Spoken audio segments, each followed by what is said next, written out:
the 80s toys from my attic, bringing you the greatest toys from the greatest decade. Uh, we ran out of time last time and we had so much more material to do with Dungeons and Dragons. So we had our awesome guest back. Brian, thank you for coming back Sure and thing. talking more to us about Dungeons and Dragons. Your favorite thing turned into be my favorite thing, maybe even Jork's favorite thing. And Paul, thank you very much for coming back also and handling the rest of this Other Realms slideshow. Much appreciated. I never got to play the game, but I kept buying the game. I never owned the game, but here's what I bought. Jork, hit the next slide. Marvel, so because I love Marvel, and I'm like, I never got to play Dungeons and Dragons. I love Marvel. Marvel. This is a combination of the two. I'm going to be the dungeon master. I'm going to figure all this out. Never played it once. Like I just had it. My the friends I had at the time, I don't know, Sexton, Walsh, Vasalusa, those guys. I didn't give a shit about that. Like we didn't have the time. We didn't have the tolerance for this. We wanted an action figure. So, but I did open it and I started reading all the rules and what I had to do and everything. And it was mind boggling to me. Absolutely mind boggling. I'm like, first of all, I have to have people over. I gotta share my toys. So there was that. But did you ever play any of those games, the Marvel ones, or I never played that one. I've played Shadowrun, which is like a steampunk or cyberpunk. what year did that come out? Was that 80s, 90s, It or? was in the 80s. It was probably around the time of Neuromancer, that book. Oh, yes. I actually read that. Yeah. Okay. Cool. So it's that kind of vibe. I mean, there's a new game out now. Is it Cyberpunk Yeah. 2077? It's supposed to be awesome. It's got a lot of bugs right now that they're trying to fix, is what I heard. They A little said bit of bugs. don't play it yet. There, I keep reading that. Don't play it, but they say it's an awesome game. So aside from the Marvel books that I never played, what I did do a lot of is I read Choose Your Own Adventure books, and these are ones that are actually Dungeons and Dragons. The top right is the one I still have. I think I remember Mountain of Mirrors too, but Return to Brookmere is one that I still have. I meant to get it before the podcast. I didn't get it. I apologize. But these were awesome, and I loved Choose Your Own Adventure. I loved the Time Machine books. Like they were unbelievable. They were so much fun. There's also one that involved space. There's all different choose your own adventures back in the day, Yeah, but the coolest ones were the ones where you actually had to have a die. You had to have a notebook next to you and keep track of your hit points and different stuff like that. So it added to the reading experience because I wasn't a big reader growing up, to be honest with you. But this dragged me in. And how about you? Did you like these books or? I never really got into them. Amazes I me. just I read these. So You read all those. Now yeah, those aren't choose your own adventure. They're no, graphic. They're novels. they're all novels. Okay. So you weren't into any choose your own adventure when you were I, younger. I've read a couple of them, but Okay. I would go like 5 pages in and die. That's You the know, best. That's the best. Hey, do you want to open the door? Turn to page 63. You turn to page 63, you're like dead. Like yeah, what the that So then was you like start every. over again and you get to the same page. You want to open the door? Sure. Maybe it's different this time. Different story, Exactly. different door, dead. Yeah, yeah. Like an idiot. Yeah. But I know because but I love those books. The first one I remember, and I'm going to give Dennis Noon a shot at here, was Death Trap Dungeon. He let me borrow it, and I was hooked. And it was just like it was unbelievable to me. Like you could choose, and you did die, but I'm pretty sure if I flash back, I probably just went right back to where I started, like a continue button, and picked the other one. You know what I mean? So Yeah, I probably cheated, I'm sure. But I loved those books so much. They were awesome. Um, so as far I as would the also books, just read straight through them. I wouldn't. I that's an wouldn't. interesting story. Yeah, so like I would just kind of just keep reading. I wouldn't. Like imagine that choose your own adventure book where you just keep reading. That has to be the most confusing thing ever. That's like a Mad Libs choose your own adventure book, just random words and shit happening. You're like, an elf is with me. When did I meet him? Where did he come from? And then the next page he's going, you're like, I guess he's dead. But yeah, you read them straight through. That's hilarious. So those were the books. And then, I got this computer back in the day called the Aquarius. Now, I didn't take a picture of this to put it on. Well, one day I'm going to do a podcast on different computers and stuff, I guess. But this thing was so odd. It all came in one box at Toys R Us. I remember getting it with my mom. I would come back and the keyboard were these rubber buttons that were a little small. But the weirdest part about was the printer. The printer printed receipt paper like at a CVS. Like it was completely useless. I would type a story and I'd print it up, and it would be like a CVS receipt. It was so long because it was just And then I tried to do my math homework on it. I brought that in one time, and I can't remember it was Mrs. Dahl or Mr. Elwell or whatever. They're like, don't do this again. Don't ever do. Like, I was really trying to impress people with my new computer, and they're like, I can't even read this. It's on a receipt. Um, so here's what Dungeons and Dragons looked like on the Aquarius. Well, a lot of I that.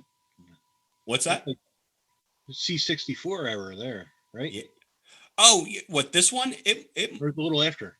it was a man. It had to be a tad bit after. My Aquarius success story was a failure in months, so it didn't last long.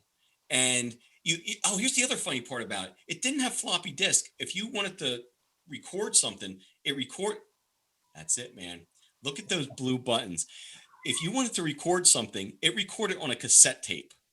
Oh, And if you those days. Yeah, you remember that? It was weird. So yeah, so there's my Aquarius, but it had a game called Snafu, which is kind of like the game Snake people play nowadays, where you Okay. can't hit your own tail. I love that. But that Dungeons and Dragons game was awesome at the time. It was really, I don't know. I thought it was pretty cool, like with the hit points, just alone, and just that red creature that you just saw. I don't know what that was, some sort of devil. I don't know, but I loved it. So I played Dungeons and Dragons. But then I moved on to the Commodore 64, and it changed my life. This next game, Jork, hit the slide, please. Pool of Radiance, Gold boxes. gold boxes. Gold box games. Oh, he's getting into his stash back there. He's getting into his stash. There you go. There's a book. They have a book for it, and there it is on the front. Pool of Radiance. Yep. Well, hell, that would have probably made my travels a lot easier. I could have read that. But that's awesome. Listen, I just pulled up a random game called Pool of Radiance, and you got the book behind you. But this game, did you played a play lot of this those back? Did you play this when you were Oh, yeah. younger? Oh yeah.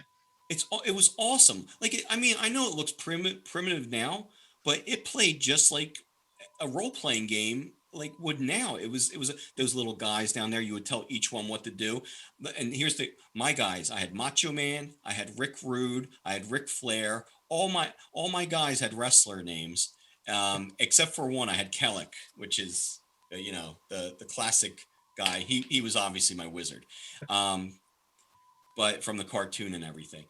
So this game was awesome, and I spent a lot of time in my room not associating with people because of it. So anyway, this game I played by myself all the time, completely by myself all the time, and I spent days like I just didn't go out play, and I loved it, man. So it was you get, like you said, you get involved with the characters, Yeah. and it's just a great game. I don't remember the end of it. I don't remember. I'm pretty sure I beat it. I don't even know. Mine just kept going on and on.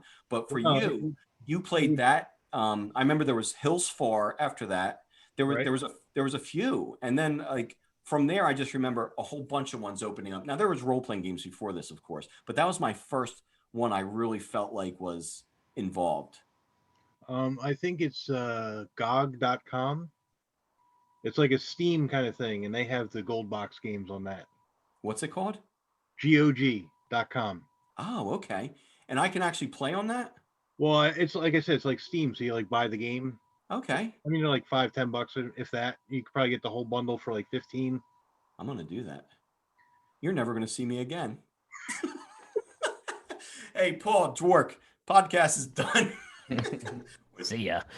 See you later. with the gold box games, mostly, especially the Forgotten Realms ones, Pool of Radiance, Curse of Azure Bonds, and Azure Bonds, yes. Was it Pools of Darkness was the other one? I believe so. I remember that Hills Far, and I remember the Curse of Azure Bonds, but I don't remember after that. But I remember I couldn't wait. Do you remember, were you able to take your characters from one Right, you could take them from Pool of Radiance to the to Curse? Hills Far. You could take it to Hills Far. Okay. And then I think from there you could move it into Azure Bonds. I don't know if you could go directly or not. I'm almost, yeah. I was might have thinking been able that to. Yeah, a I long was time. thinking that today when I was looking at these games. I'm like, I'm almost positive I brought Rick Rude and my crew with me, and I did. Okay, Yeah, I know you could move them around, but I don't know if you needed Hillsfar or not to to be the do it. go-between. Right. Gotcha. Yeah, I know I had Pool of Radiance, Hillsfar, and Curse. I had those three. I don't know if I went further than that. I can't Well, then remember. there was that was Forgotten Realms. That's one world of Dungeons and Dragons. Was it just those three? Well, I think there was a fourth one. I think there was Okay, but it wasn't like, but it was its own set group. There was like yeah, a they were few the games. continuation. Okay, yeah, I But remember then there that. was also Heroes of Kryn, Champions of Kryn, and Death Knights of Kryn. I don't. Yeah, I don't think I had any of those. I They were definitely had more. they were Okay, Dragonland, so it's a different world. what did you play on? Commodore 64? Actually, I played that on PC. Okay, gotcha. Yeah, no, those were. I still have all my Commodore 64 games. I'm gonna do a Commodore 64 special at one point. I still have my Commodore 64; it just doesn't work. Okay, so It be gets, prepared if you want to come back at some point. Get well, I that thing remember working, will you?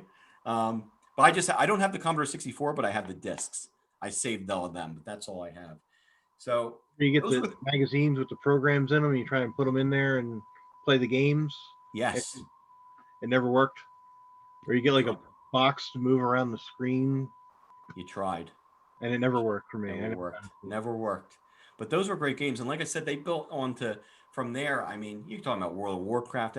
Things got really wild, and these we talked about well on behind closed doors, behind the scenes. We talked about City of Heroes, games like that. Those things where you can create your own character, and then you look around the room, well, your digital room, and you're like, everybody looks different. Everybody's got different powers. Everybody's showing off. One's got a fireball. My guy was called Nature's Calling, which he actually called upon nature, like stalagmites and stalactites. He would create things with nature. I don't know, thunderstorms, rain. He did all that, but it was a play. Obviously, nature's calling. It was a play on words. So he wasn't taken very seriously because of his name. But when he started calling nature, not doing number twos, people started taking him seriously. You better believe it, buddy. So it just evolved. Yeah. And do you play any current RPGs? I know you said we talked about Diablo 2. I love Diablo and Diablo 2. Diablo 3, I think they dumbed it down, man. Well, that's I the one didn't I've like been it. playing because that's what I have. Right. But no, I played EverQuest. Oh, I never played that. I heard that's highly addictive and people lost jobs over it. Yes. Yeah, pretty much. And they actually hired people to play as themselves while they're at work. It was that serious. I Oh remember yeah. that. And I played WoW from beta. I'm 8 years clean. Good for you. Hi, my name is Brian. I haven't played WoW in over 8 years. That's good. Hi, Brian. Yeah, no, that's awesome. That's great. Yeah, I'm glad you're clean because I heard that can get serious. Oh yeah. Serious too. Yeah, Well, and then like there was the Star Wars Galaxies game. I played that. Did you like that as much as the other ones? I Like, never really played it that much. I just would play it at a friend's house. I never got into that one. yeah, I played it. I played it probably for a couple months. I couldn't get into. I don't know, something about it. I it just didn't thrill me like City of Heroes. I don't know if it was the fighting, the actual gameplay of it. It threw me off a little bit. It was kind of wonky to I could use. see that. Yeah, it had its issues on that. Yeah, And then they ruined it. yeah. They updated it, and everybody hated it after that. And then they tried to go back, but they didn't go back enough. And People still hated it. yeah, Yeah. Oh my god. But yeah, the video games are endless and you can get hooked. Like I said, Neo 2 right now, me and my one friend. Man, I got a what is my guy? My guy's level 592. You know how many hours that took? That's ridiculous. I should be embarrassed by those numbers. Actually, like on Wolf of Wall Street, I better pump those numbers up actually. 1983, Jork hit the slide. 1983. What do we got going on in 1983? We got a little cartoon going on. Those little kids over there, they jumped on a there it is. He's got the actual cartoon, and you said there's an episode that was never seen before on that. right. There's no episode. They did like a cast reading. Okay, They just did a read through. They wrote it. They just never filmed it or I animated it. animated it. Gotcha. That's pretty cool. Now, how many episodes? I know it was 3 seasons, right? 3? Uh, You didn't write that down. I'm losing my. Oh no, I wrote down 3 seasons, yeah. and I loved it. I thought it was a great show. Oh yeah, a lot of fun. Yeah, it was fun. So, George, can you put the slide up again? We're going to talk about these little rugrats over here. So those kids over there on the top, they're our heroes. They went through like I remember them jumping on a roller coaster and it taking them to another realm. Like it's must have been like, remember that video from the Tube, She's a Beauty? That's what I picture. You watch that video when it's over. The kid goes in, he comes down, old man. I picture them jumping into like something weird like that. They went into a realm and they can't get out. And who do they meet? They meet that little guy, the dungeon master. So that's why I think dungeon masters look like. Jork, that kind of looks like a relative of yours. He looks like from the Jork family. That's my uncle. That's your uncle, Uncle DM. Probably drinks vanilla extract like Uncle Ned. So they meet little dungeon master there, and he's trying to lead them back to their world. But who do they meet? You got Kalik down there. That's that wizard that I have here, and my favorite guy we're going to be talking about soon, War Duke, with a bunch of reptiles with spears. Are they they look like they have shells on their back, right? So that's War Duke, my favorite action figure all the time. We'll talk about him soon. But they fought the likes of them, and they're kind of like goofy kids. You can see they got Uni, the little unicorn, but it was pretty cool, and it was kind of dark at times too. Like they had to kick back on the violence, is what I read about it, because they were trying to kill people off and stuff, and they're like, hey, Saturday morning cartoon. But what are your memories of this? Did you like it? Oh yeah, well you're missing the best villain though. Where's I Venger? usually do. Wait, the best? Did you say the best villain? Yeah, Venger. The main villain. Well, yeah, He, right? He could be. Listen, I don't mean it like that, but War Duke was my favorite. But no, he was the main guy in the show. Yeah. You're right. I didn't put him in here. I dropped the ball on that. You're right. But you know what I can do? Editing. So when you say that, there he is. There he is. Yeah. Oh, that's like a That's the new figures. That's the new figures. Oh, that's pretty cool though. Well, yeah, and please see the price. Oh, I bet. There he is. Yeah, he was the main bad guy. And I never had him as an action figure or anything back in the day. Like I had War Duke and the other boys, but not this guy, but he was the main dude. And they wanted to kill him in one of the episodes. And I think it got like bad, they're like, listen, settle down with the killing of him. But yeah, so you watched it back in the day then, obviously. Oh, yeah, I watched it all the time. Yeah, it was awesome. And now you own it. Yes. And I haven't watched it in a while. You haven't watched it in a while?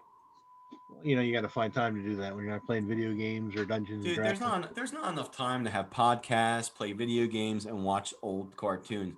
Like if I could do one thing, it would be create more time in the day.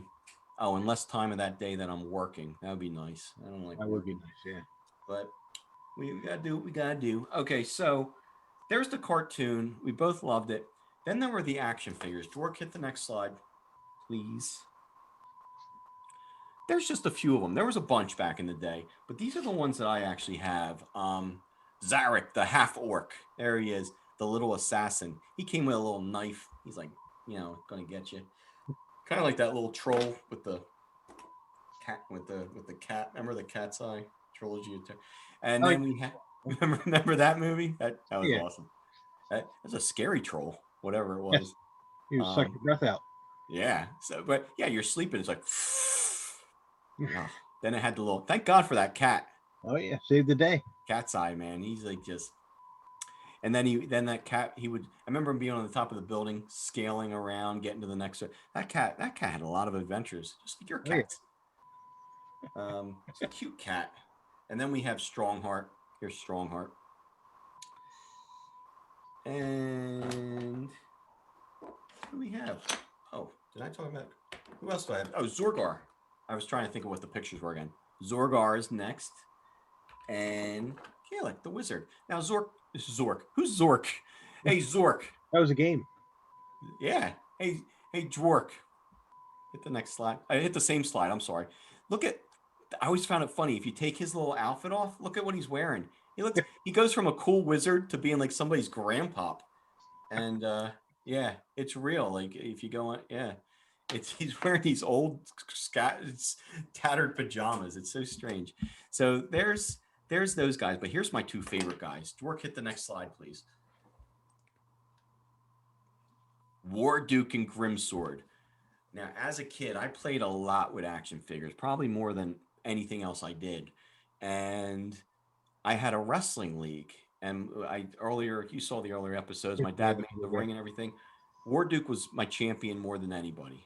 Grimsword was usually Intercontinental champion, and sometimes they were even the tag team champions. They just these two beat the hell out of everybody. And I used to keep records, so I have records. I'm gonna have to find the book with my records. It's right downstairs. But War Duke has to be almost undefeated. I didn't let him lose too much, and he had the weirdest move that you could imagine. It was physics would not allow it.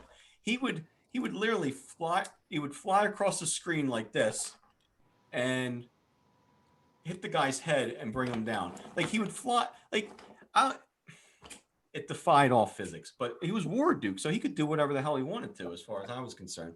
But yeah, that was my wrestling league.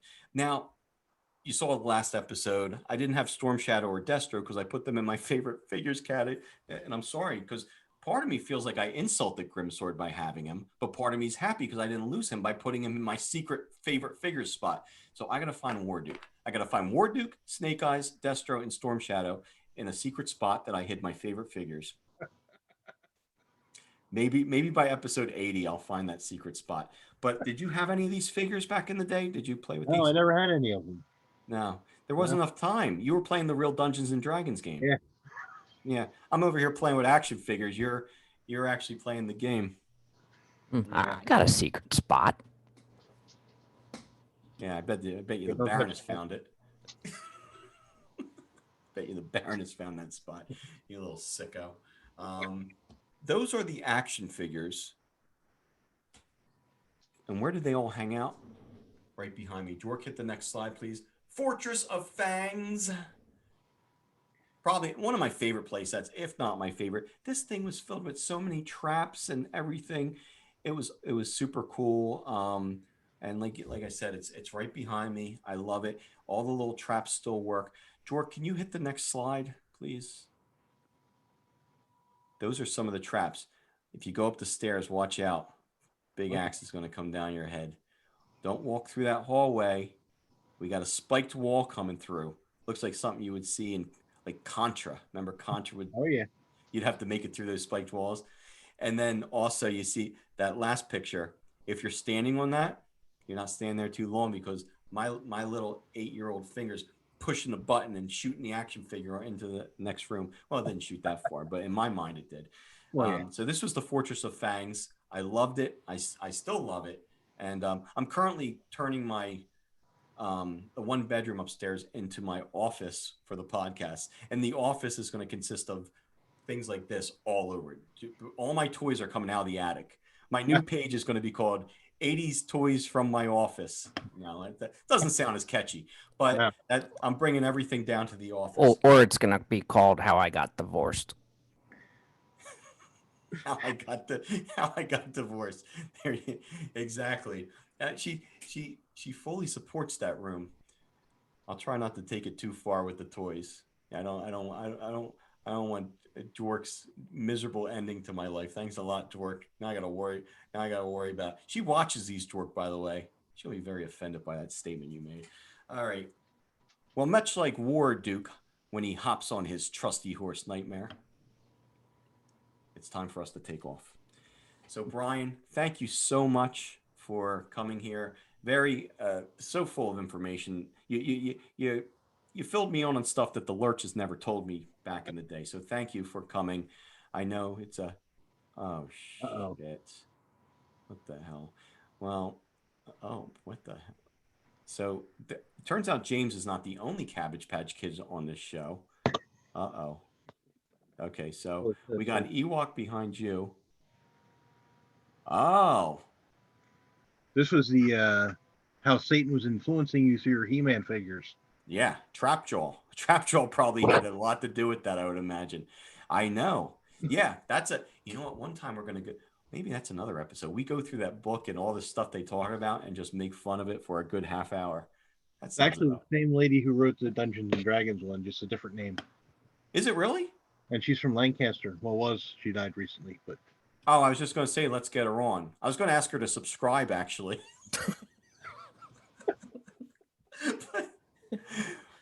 Unlike Ted Arcidi, she's still around. And the Haiti kid. Unlike the Haiti kid. Unlike the Haiti kid. So, wow, we covered a lot of stuff tonight. So, anyway, Brian, like I said, thank you, Dwork. a lot of fun. For the most part, you're on your best behavior tonight, I think.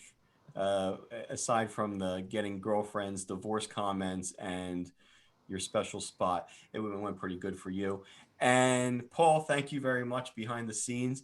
And whoever that mysterious Cabbage Patch Kid is, I hope we figure out his or her name in the future. I don't even know if it's a boy or a girl. Jork, is that a boy or a girl?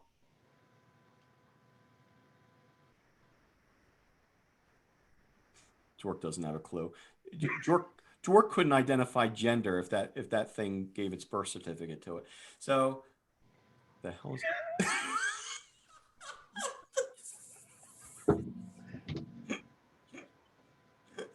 I guess we will never know. Okay. On that note, have a great night, everybody. Hope you enjoyed the podcast. Thank you again, guys.